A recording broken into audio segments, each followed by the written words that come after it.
నా పేరు రెడ్డి సక్కుబాయ్ అండి. పుట్టినూరు వెలగతోడండి. మా అత్తూరు ఒల్లూరు అండి. ఈ ఒల్లూరు చాలా ప్రత్యేకత ఉందండి. ఇది పండిత ఒల్లూరు.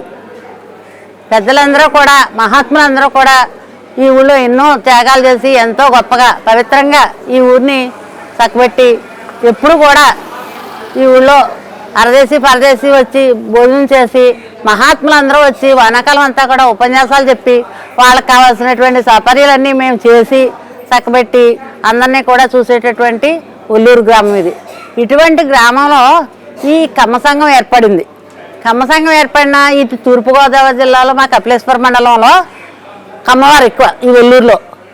ఈ కమ్మవారు అందరూ కూడా మంచి హృదయంతో ఈ కమ్మ సంఘం పెద్దలందరూ వచ్చి ఇలా చేసుకుంటే బాగుంటుంది మీ ఊర్లోనూ, మేము అందరం కూడా మా సహాయం ఎంతో కొంత మేము ఇస్తాము, మీరు కూడా దానికి సహకరించి 1% మేము ఇచ్చిన 2% మీరు కలుపుకుంటే చాలా చక్కగా పెళ్లి భోజనాల్లో ప్రతిరోజు కూడా మీరు చక్కగా తిని ఆనందించి ఆహ్లాదంగా ఒకరి కష్టాలు ఒకరు పంచుకుంటూ ఒకరి సుఖాలు ఒకరు పంచుకుంటూ మీరు ఆనందంగా ఉండొచ్చు అలాగని చెప్పి వారు చెప్పారు.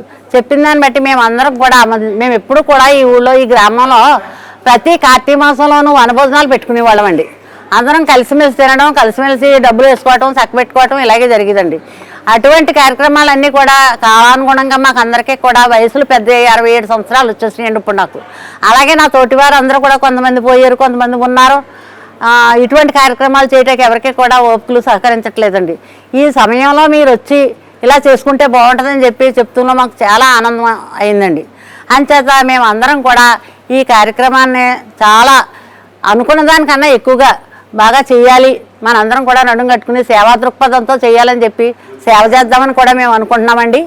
ఇది ఇలాగే తర్వాత ఇంకోటండి, మాధవరావు గారు ఈ ఊర్లోనూ ప్రతి వాళ్ళు వచ్చి ఏమండి మాధవరావు గారు ఇదే అంటే ఆయన వంతు సహకారం ఎప్పుడు ఆయన చేసేవాడండి. మాటల్లోనే కాదు, ఒక వివాహ కార్యక్రమాల్లోనే కాదు, ఒక మంచి చెడ్డ మా కష్టం ఎలా ఉందంటే ఆ కష్టానికే కాదు అన్నిటికీ కూడా సహాయ సహకారాలు అందించేవాడండి ఆయన. అటువంటి మాధవరావు గారు ఈరోజు మన ఆయన జీవించలేకపోయినా మా అందరిలోనూ ఆయన ఉన్నట్టే మనం భావిస్తున్నాం. ఇప్పుడు గోడ ఉంటే బొమ్మ ఎలా వేస్తామో అలాగా స్థలం ఇచ్చారు.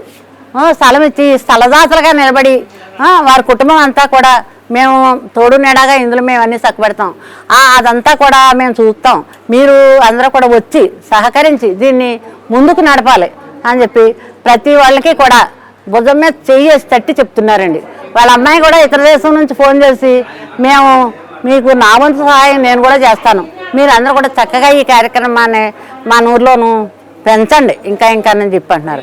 కానీ కొంతమంది ఆరోగ్యరీత్యా మేము రాలేమని కొంతమంది ఏమో క్యారేజీలు పంపండి మేము తిరగలేమని కొంతమంది, అభిమానం చొప్పున కొంతమంది మేము 3 పూట్లా తిరిగితే ఇదంతా నడితే మాకు సిగ్గు అన్న వాళ్ళు కొంతమంది ఇలాంటి వాళ్ళు ఉన్నారండి. వాళ్ళందరి మైండ్ కూడా మార్చి చాలా చక్కగా వాళ్ళందరినీ కూడా ప్రిపేర్ చేసి ప్రతి ఒక్కళ్ళం కూడా నడుము కట్టుకుని దీన్ని ఇంకా ముందుకు మనం తేవాలని చెప్పి మేము చాలా గొప్పగా ఆలోచిస్తున్నామండి. దానికి భగవంతుడు కూడా తోడుండాలండి. ఈ ఊళ్ళో పెద్దలు కూడా అందరూ సహకరించాలండి. ఇందులో ఒక పార్టీ లేదు, ఒక కులం, ఒక సంఘం లేదు, ఏమీ లేదండి. మనకు కమ్మ సంఘం అన్నాం, కమ్మవారు అందరం కూడా కమ్మగా తిని హాయిగా నిద్రపోవాలండి. ఇదండి నా ఆలోచన. అందుకని సభ వాళ్ళందరికీ నమస్కారం. శేషరత్నం గారు కూడా ప్రతి విషయంలోనూ కూడా నేనున్నానని భరోసా ఇస్తారండి.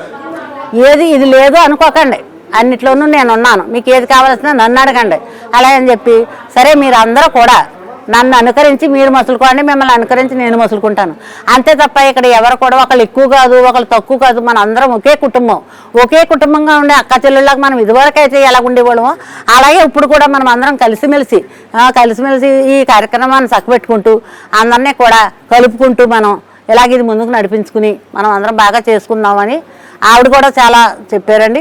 ఆ చెప్పిన దాన్ని బట్టి మేము కూడా ముందుకొచ్చి ఈ రోజున అందరం కూడా అదే ఆలోచన మీద ఈరోజే ప్రారంభించామండి. ఇది ఇంకా అభివృద్ధి చెంది ఆవిడ కోరిక నెరవేరాలి, మాకు అందరికీ కూడా ఆరోగ్యం ఉండాలి, మేము అందరం కూడా ఇది ఇలాగే కొనసాగించాలని చెప్పి కోరుకుంటూ నమస్కారం అండి.